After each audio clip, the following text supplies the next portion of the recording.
এক গামলা দুধ নিশ্চয়ই বাচ্চার জন্য ছিল না। শুনলেই তো মন মেজাজ খারাপ হয়ে যায়, খারাপ লাগে। এখন নিজেকে আত্মপক্ষ সমর্থন করার জন্য অনেক কিছু বলবেন, কিন্তু আমরা সবাই দেখেছি যে এক গামলা দুধ তার কেনার ক্ষমতা আছে কি নেই সেটাও আমরা দেখেছি। ফলে এই সমস্ত কথা বলে লাভ নেই।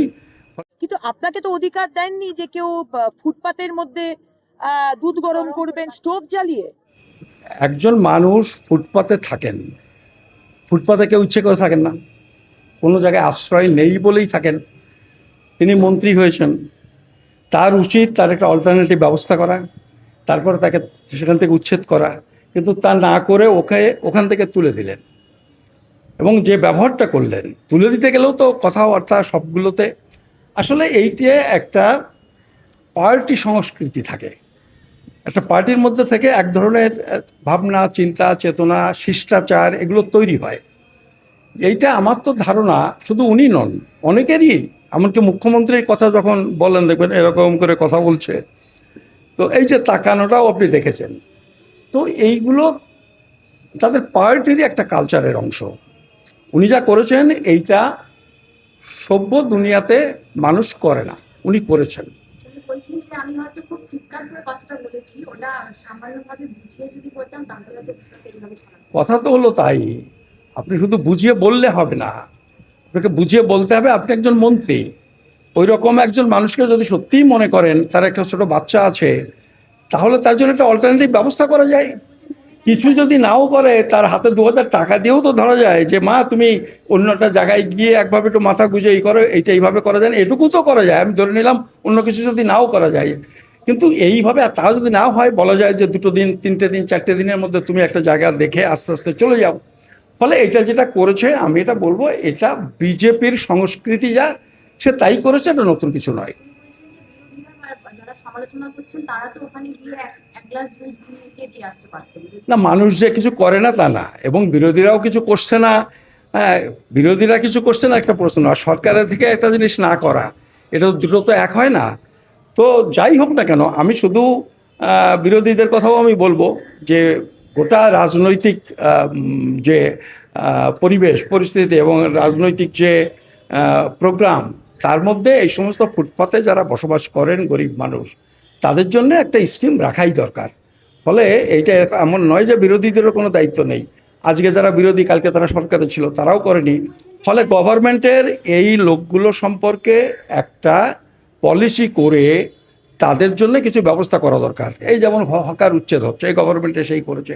তা হকার উচ্ছেদ ঠিক আছে, অনেকেই বলছেন যে হকার উচ্ছেদ হওয়া দরকার ইত্যাদি ইত্যাদি। হকার উচ্ছেদ হোক, মানুষের জন্যে একটা সুষ্ঠু পরিবেশ পরিস্থিতি, রাস্তা ফুটপাত তৈরি হোক, কিন্তু তার জন্যে তো তাদের একটা অল্টারনেটিভ ব্যবস্থা করতে হবে। এবং এটা তো আমাদের কোর্টেরও রায় আছে যে যে যেখানে যে অবস্থাতে আছে তাকে যদি সেখান থেকে উচ্ছেদ করতে হয়, তার একটা অল্টারনেটিভ কিছু করার দরকার। উনি বলছেন যে এক গামলা দুধ ওখানে ফুটছিল, এক গামলা দুধ নিশ্চয়ই 6 মাস। এখন উনি যা বলছেন, এখন নিজেকে আত্মপক্ষ সমর্থন করার জন্য অনেক কিছু বলবেন, কিন্তু আমরা সবাই দেখেছি যে এক গামলা দুধ তার কেনার ক্ষমতা আছে কি নেই সেটাও আমরা দেখেছি। ফলে এই সমস্ত কথা বলে লাভ নেই। ফলে যেটা করেছেন অত্যন্ত নিন্দনীয়। আমি যাদবপুরের ইস্যুটা জাস্ট আমার লেখা আছে কিন্তু মেনশন করতে ভুলে গেছি। যেদিন ইস্যু হয় সেদিন আমি নর্থ বেঙ্গলে ছিলাম। সেখান থেকে আমি বলেছিলাম এটা বিজেপির ফার্স্ট এজেন্ডা, যেখানে বিজ্ঞান চর্চা হয় তাকে ধ্বংস করে দাও। আইএসআই, ইন্ডিয়ান স্ট্যাটিস্টিক্যাল ইনস্টিটিউট, অর্ধেক বিজেপির লোকেরা নামই শোনেনি। কে মহালানবিশ, আর জওহরলাল নেহরুর নাম আছে। আরে ভাই, জওহরলাল নেহরুর নাম থাকলে যদি এত অ্যালার্জি থাকে, বিরাট একটা পশ্চিমবঙ্গের প্রচুর জায়গা আছে, নরেন্দ্র মোদীর নাম আর একজন বিজ্ঞানীকে নিয়ে এসে আইএসআই এর মতো আর একটা জিনিস বানিয়ে নাও না। আমি বলেছি মুখ্যমন্ত্রীকে, এইটার উপরে আঘাত না করে, রক্তক্ষরণ না করে আরেকটা আইএসআই এর মতো প্রতিষ্ঠান বানাও না। সেটাই তো মানুষ কীর্তি হিসাবে মনে রাখবে।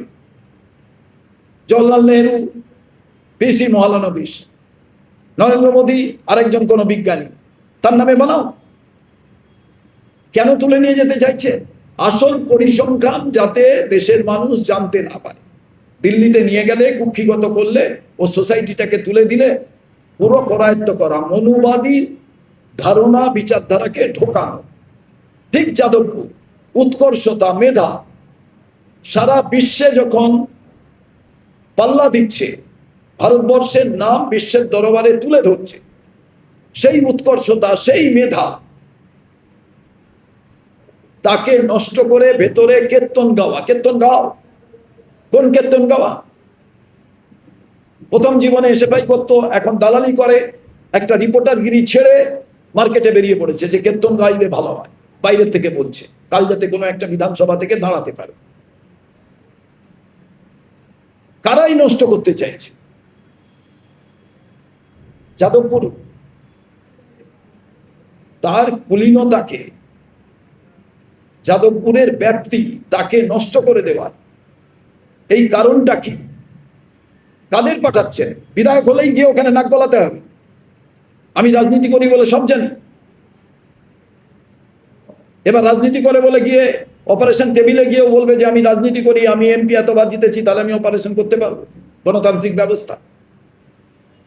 চলে যাচ্ছেন সেখানে।